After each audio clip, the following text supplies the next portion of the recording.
Hola, hola, vamos a seguir con el teatro francés, con el teatro clasicista francés. Ya os decía que, aunque hubo un pequeño momento de teatro barroco, ¿no? A finales del 16, pues enseguida los Borbones fomentaron el clasicismo, ¿no? Y, y habíamos estado hablando de Corneille, vamos a pasar con Jean Racine, que es el otro gran tragediógrafo, es decir, escritor de tragedias, ¿no? A ver, Jack Racine es un tipo peculiar, ¿no? O sea, tiene una visión del mundo, digamos, no del color de rosa. Es un hombre, pues, que se muestra muy moralista en sus obras, muy pesimista, y esto seguramente sea fruto de su educación como jansenista, ¿no? Los jansenistas era una variante protestante, ¿no? Del cristianismo, un poco así, ¿no? Un poco, digamos, así cercano al puritanismo, etcétera. Claro, entonces lo que hace Racine es convertir el amor en la fuente del conflicto dramático, ¿vale? ¿Por qué? Pues porque el amor se presenta como algo pues destructivo, contra la razón, que aboca a todo lo malo que le puede pasar a un ser humano. Esto lo hace, curiosamente, con un estilo pues muy sobrio, ¿no? Acordaos de la pretensión de buen gusto, ¿no? Que tienen los clasicistas. Y además lo que tiene es que diseña las tramas, ¿no? De las obras pues de manera muy precisa, es un gran relojero, ¿no? De la trama. Y entonces, pues, gracias a eso, sus obras han perdurado, ¿no? En el teatro clásico francés. Eh, Obras muy importantes, tiene muchas, pero quizás las más conocidas son Andrómaca y Fedra. Fedra, os la cuento un poquillo para que veáis un poco de qué va esto, ¿no? Es una obra tremendísima, ¿no?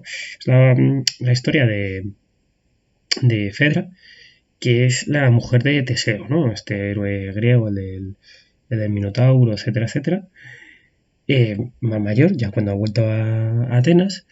Y Fedra está casada con Teseo y Teseo tiene un hijo de otra mujer, ¿no? Que es Hipólito, ¿no? Hipólito ya es mayor y entonces pues Fedra de repente pues se enamora de él, ¿no? Se enamora de él, tiene este momento así un poco truculento, ¿no? Pues a todas esas combinaciones que hacían al buen gusto, pues fijaos esto, ¿no? Y, y entonces pues Fedra visita la situación, ¿no? Pues empieza a obsesionar, ¿no? Y llega un momento en el que piensa incluso en matarse a sí misma, ¿no? Antes de hacerlo, sin embargo, se lo confiesa a una criada, una nodriza, que es Senone, que, que bueno, pues la intenta disuadir, etcétera, y resulta que antes de que pase nada de esto, pues llega la noticia de que Teseo parece ser que se ha muerto, ¿no? Es una noticia que en realidad es falsa, ¿no? Se descubrirá luego, pero bueno, pues hace que Fedra pues cambie de opinión y de hecho le confiese sus sentimientos a Hipólito. Claro, ¿qué pasa? Que un poquito antes Hipólito, no ya es que no, digamos, sienta lo mismo por ella, es que encima, un poquito antes de que Fedra se confiese, le confiese sus sentimientos, pues resulta que Hipólito se declara a Aricia, ¿no? Que es otra chica que hay allí. Y claro, pues rechaza a Fedra, ¿no? Y Fedra, pues lo que le sucede es que pues otra vez entra en su bucle este, ¿no? De bueno, pues la vida no tiene sentido, etcétera, etcétera. Bien, Teseo no ha muerto y cuando vuelve, pues se encuentra que pasa algo raro, ¿no? Aquí hay... estos no se hablan, no se miran, aquí ha pasado algo, ¿no? Y entonces, pues empieza a indagar así un poco, tal, y Enone, esta mujer a la que se ha confesado Fedra, pues le miente. Y le dice, mira, es que Hipólito está colado por Fedra y bueno, pues están ahí muy incómodos, etcétera, ¿no? Claro, Teseo, pues su primer arrebato es coger le manda al destierro, ¿no? Manda al destierro al hijo y no solo eso, sino que reza a Neptuno, al dios de los mares y las aguas, ¿no? Y le dice que por favor que acabe con él, ¿no? Que acabe con ese hijo tan malvado que tiene, ¿no? Eh, claro, Fedra, que podría haber salvado a Hipólito en ese momento, pues se cae. ¿Por qué? Pues porque se ha enterado de que entre Hipólito y Aricia hay algo, ¿no? Y claro, pues se calla, ¿no? Por despecho. Bueno, pues Hipólito va al destierro y sin embargo Teseo se queda ahí con la duda, ¿no? Esto he tenido un pronto aquí, pero yo no sé si esto funciona, no sé. Y le pregunta a Aricia, ¿no? Acaba hablando con Aricia y Aricia, que no le dice la verdad, ¿no? Exactamente, porque Hipólito le ha pedido que no se meta así mucho, ¿no? En el tema, pues le dice, bueno, igual te estás equivocando, Teseo, igual te estás equivocando. Enone, por su parte, pierde la cabeza, ¿vale? Entonces, aquí empieza ya la sangre y la destrucción, ¿vale? Enone pierde la cabeza, pues se siente fatal, se siente súper culpable por todo lo que ha pasado con el destierro de Hipólito y con esta oración a Neptuno que ha tenido Teseo, y acaba suicidándose. Por su parte, Hipólito en esos momentos está pues bañándose en el mar y le empieza a perseguir un monstruo marino, ¿vale? Un monstruo marino, ahí en Grecia, pues no sé qué podría ser.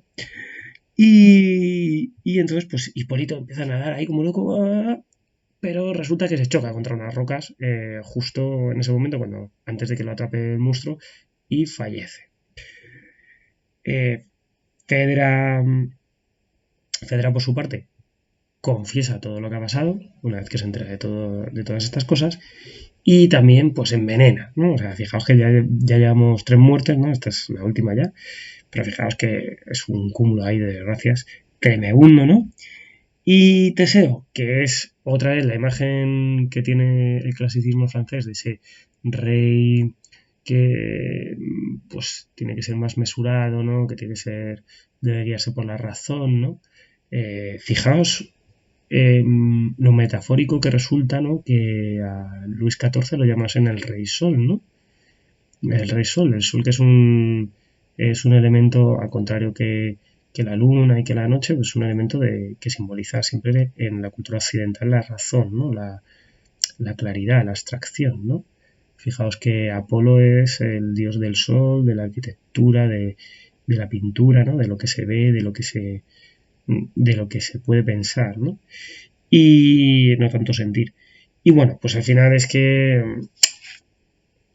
Teseo pues adopta a Aricia, ¿no? Finalmente adopta a esta chica, ¿no? Que pasa por allí prácticamente y acaba pues siendo la heredera de Teseo. Bueno, como veis, una historia tremenda, una historia que tiene bastante truculencia, pese a todo lo que quieran decir del teatro francés, ¿no?